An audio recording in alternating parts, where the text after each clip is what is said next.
अभी हम हमारे जो हुए हैं एक्सरसाइज 4.2 के हमारे क्वेश्चन हो चुके हैं क्वेश्चन नंबर 4 तक।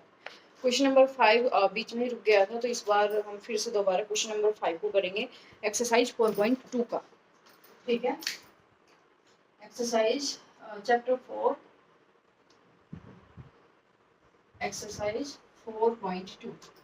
ठीक है, एक्सरसाइज 4.2 चैप्टर 4। ओके, तो क्वेश्चन कहते हैं कि altitude of a right angle triangle is 7 centimetre less than it's base. Okay, question हमारा वर्ड प्रॉब्लम का है और हमें इसमें अपनी इक्वेशंस को खुद बनाना है। ठीक है, तो अब हम क्या करेंगे, ध्यान से।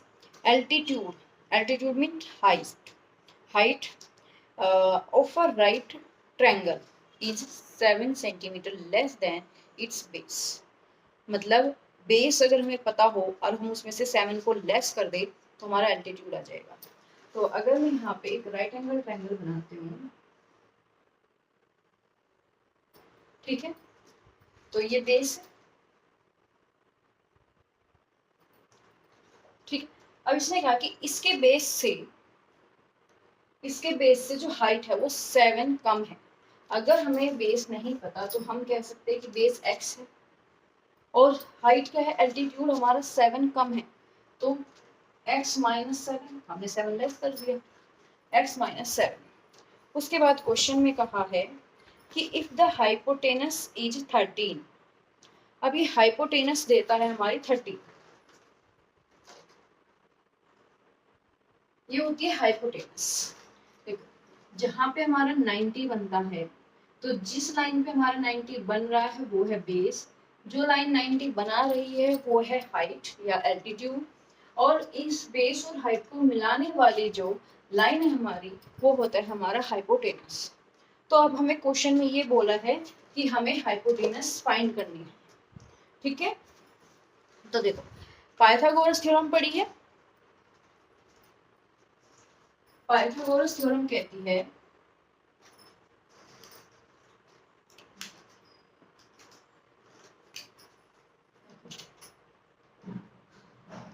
पाइथागोरस थ्योरम में है, पाइथागोरस थ्योरम हमने 6th क्लास में ही पढ़ी थी और 6th क्लास में ये कहा है कि हाइपोटेनस का square is equal to base का square is equal to altitude का स्क्वायर। ठीक है, हाइपोटेनस का square is equal to base का स्क्वायर प्लस एल्टीट्यूड का स्क्वायर। अब हमें हाइपोटेनस की वैल्यू दी है 13 का स्क्वायर, बेस की वैल्यू हमारी x और हमारा एल्टीट्यूड की वैल्यू है x माइनस 7 का स्क्वायर। ओके, तो अब हम इन सबके स्क्वायर को ओपन करेंगे और इसे ओपन करने से पहले हमने पहली क्लास में आइडेंटिटी पढ़ी थी, 2-3 आइडेंटिटी मैंने आपको बताई थी। फिर से हम आइडेंटिटी बताती हूँ, a माइनस बी के होल स्क्वायर की। तो a माइनस बी के होल स्क्वायर की आइडेंटिटी है a square plus B square. देखो, यहाँ पे अगर माइनस भी है तब भी ये दोनों प्लस में रहेंगे, ए स्क्वायर प्लस बी स्क्वायर। अब आएगा -2ab, बाद में माइनस लगेगा, 2 के साथ मल्टीप्लाई में जाएगा a एंड b। तो ये हमारी आइडेंटिटी है। इसको हम ओपन करेंगे तो 13 का स्क्वायर होता है 169 इक्वल x का स्क्वायर रहेगा, और इस आइडेंटिटी को ओपन करेंगे तो x का स्क्वायर प्लस लगाएंगे, b मतलब 7 का स्क्वायर 49, माइनस लगाएंगे, 2 लिखेंगे, उसके साथ a लिखेंगे, a है हमारा x और b है हमारा 7। ओके, तो यहाँ पे लिखेंगे 169 इजिकल टू एक्स स्क्वायर। देखो, एक्स स्क्वायर हम लिख सकते हैं 2x स्क्वायर प्लस का 49 और माइनस के 14x। यहाँ तक ओके। उसके बाद ये हमारा प्लस में है, अब हमारे पास यहाँ 49 है, यहाँ 169 है और जिसके साथ कोई x नहीं है, हमारी कांस्टेंट टर्म्स है, तो इसको हम इधर लेके चले जाएंगे और हम लिखेंगे 2x square plus 49 minus 14x minus 169 equal to 0। ठीक है, इसमें से ये लेस करेंगे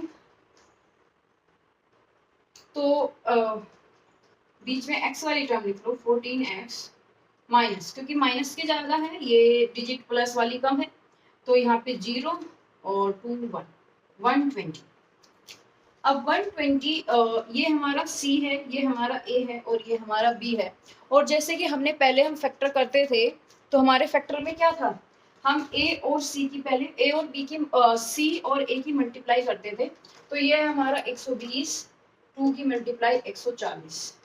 अब हमें 140 के ऐसे फैक्टर करने जिससे हमारा ये आ जाए यहाँ पे 14। ठीक है, या अभी एक काम करते हैं, देखो इसके पास भी 2 है, इसके पास भी, इसके पास भी 2 कॉमन ले लेते हैं।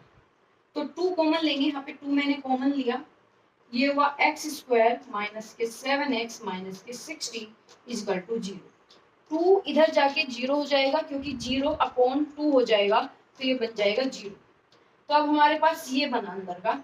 अब हमें 60 के ऐसे फैक्टर करने की हमारा यहाँ पे 7 आ जाए माइनस का। माइनस का क्यों, देखो माइनस के 60 है और प्लस का 1 है, तो मल्टीप्लाई आनी चाहिए माइनस के 60, और माइनस के हमें यहाँ पे चाहिए, तो हम क्या करेंगे 12 इंटू 5, 12 इंटू 5 क्या होता है 60। तो अब हमें माइनस का 7 चाहिए, तो माइनस के 12 और प्लस के 5, अब माइनस के 60 बन गया, और यहाँ पे अगर हम माइनस 12 और प्लस 5 करेंगे तो माइनस 7 बन गया। ठीक है, तो अब हम लिखेंगे यहाँ पे एक्स स्क्वायर माइनस के 12, अंदर ऐसे ले लो 12 माइनस 5 माइनस 6, यहाँ पे एक्स 60 इजकल टू 0। ठीक है, एक्स स्क्वायर माइनस 12 माइनस 5 बाहर x माइनस 60 इजकल टू 0। अब हम इसको सेपरेट करेंगे, x की मल्टीप्लाई अंदर करेंगे, तो ये हो जाएगा X square minus 12x plus 5x minus 60 equal to 0। यहाँ से x कॉमन लेंगे तो x माइनस 12, और यहाँ से हम 5 कॉमन लेंगे प्लस का, तो x minus 12 equal to 0। x plus 5 और x माइनस 12 इजकल टू 0, तो x की वैल्यू एक बार तो माइनस 5 आ गई और दूसरी 12 आ गई प्लस का। ठीक है, तो अब हमें x क्या था, हमारा बेस, x हमारा बेस है, तो हमारी एल्टीट्यूड क्या होगी x minus 7, it means 12 minus 7 equal to 5, क्योंकि बेस क्या था, जो हमारा x की वैल्यू आई 12, बेस हमारा 12 हो गया, और 12 में से हमें 7 लेस करना था, बेस में से हमें 7 लेस करना था, तो हमारा एल्टीट्यूड आएगा, हाइट आ जाएगी। तो हमारा बेस आ गया 5, ओ सॉरी 12, और एल्टीट्यूड आ गया हमारा 5। ठीक है, ये था हमारा पूरा क्वेश्चन, बहुत इजी है ये, सिर्फ हमें क्वेश्चन को पढ़ के हमें थोड़ी सी इक्वेशंस बनानी पड़ेगी, उसके बाद इक्वेशन का सॉल्यूशन बहुत इजी है, तो हम इसको ऐसे करेंगे। अब हम चलते हैं हमारे नेक्स्ट क्वेश्चन पे।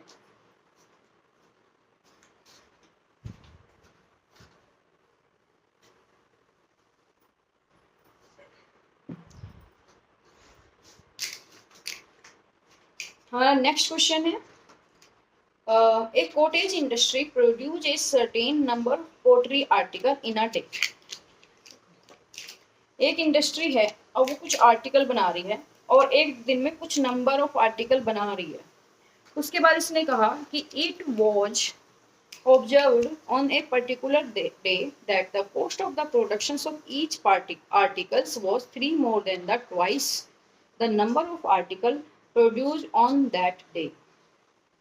If the total cost of the production on that day was 90, find the number of article and the cost of each article। देखो सिंपल क्वेश्चन है, बस थोड़ा सा लैंग्वेज इसकी बड़ी लिखी हुई है।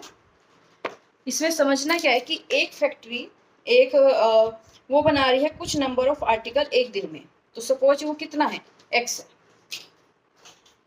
Question number 6, number of article in a day कितना है x। अब इनका उसकी जो कॉस्ट है एक आर्टिकल की, तो कॉस्ट ऑफ वन आर्टिकल कितनी है, इसने कहा जितने एक दिन में बन रहे हैं उसके ट्वाइस से 3 ज्यादा।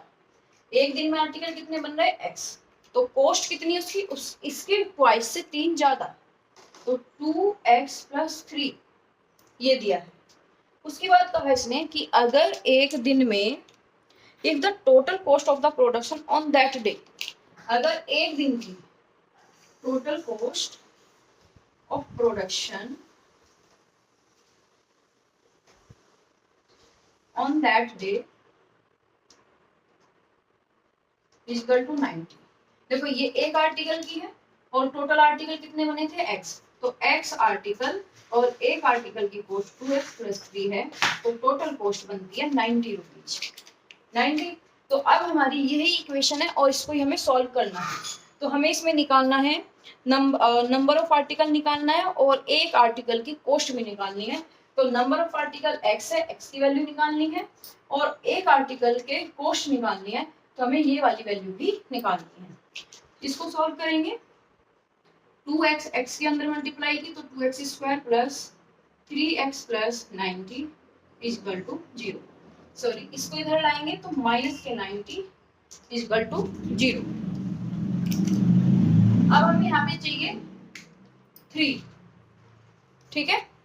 अब 3 करने के लिए हम क्या 12 और हम 90 × 2 180, 90 × 2 180, और अब हमें 180 के ऐसे फैक्टर करने हैं कि हमारा ये यहाँ पे 3 बचे, दोनों को ऐसे फैक्टर बनाने हैं। तो देखो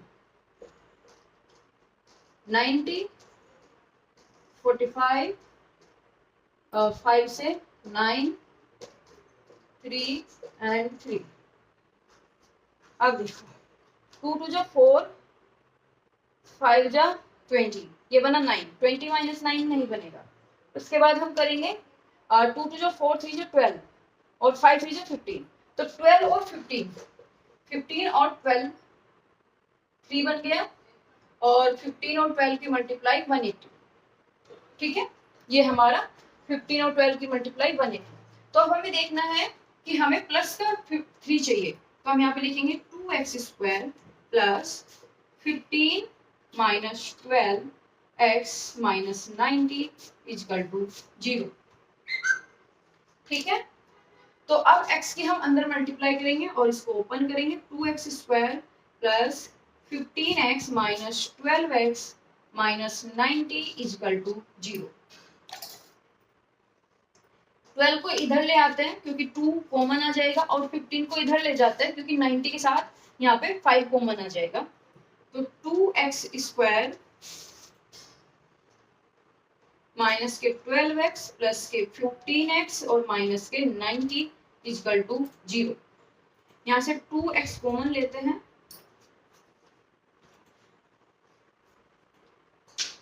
तो यहाँ पे बना x - 6 और यहाँ पे हमने कॉमन लिया 15, तो यहाँ पे बना x - 6 = 0। तो एक बनता है 2x + 15 और दूसरा बना x - 6 = 0। यहाँ पे हम x की वैल्यू निकालेंगे तो -15/2 और इधर x की वैल्यू निकालेंगे तो x की वैल्यू आती है x = 6। अब x क्या था हमारा, number of article in 1 day, एक दिन में आर्टिकल जो बन रहे थे वो हमारा x था। तो हमारे 1 day number of article in a day कितना आया x था, x = 6। तो हमारे टोटल एक दिन में 6 आर्टिकल बनते हैं। उसके बाद दूसरा क्वेश्चन पूछा कॉस्ट ऑफ 1 आर्टिकल, एक आर्टिकल की कॉस्ट, तो कॉस्ट ऑफ 1 आर्टिकल = तो कॉस्ट क्या होती है 2x + 3, 2 × x की वैल्यू 6 आई + 3 12 + 3 15, तो 15 रुपीज एक आर्टिकल की कॉस्ट है हमारी और एक दिन में 6 आर्टिकल बन रहे हैं। तो अगर हमें टोटल एक दिन की कॉस्ट निकालनी तो वो भी हम निकाल सकते हैं 15 × 6, ठीक है। तो ये था हमारा एक्सरसाइज 4.2। इसके 2 क्वेश्चन रहे थे तो दोनों मैंने करा दिए। अब हम चलेंगे एक्सरसाइज 4.3 पे।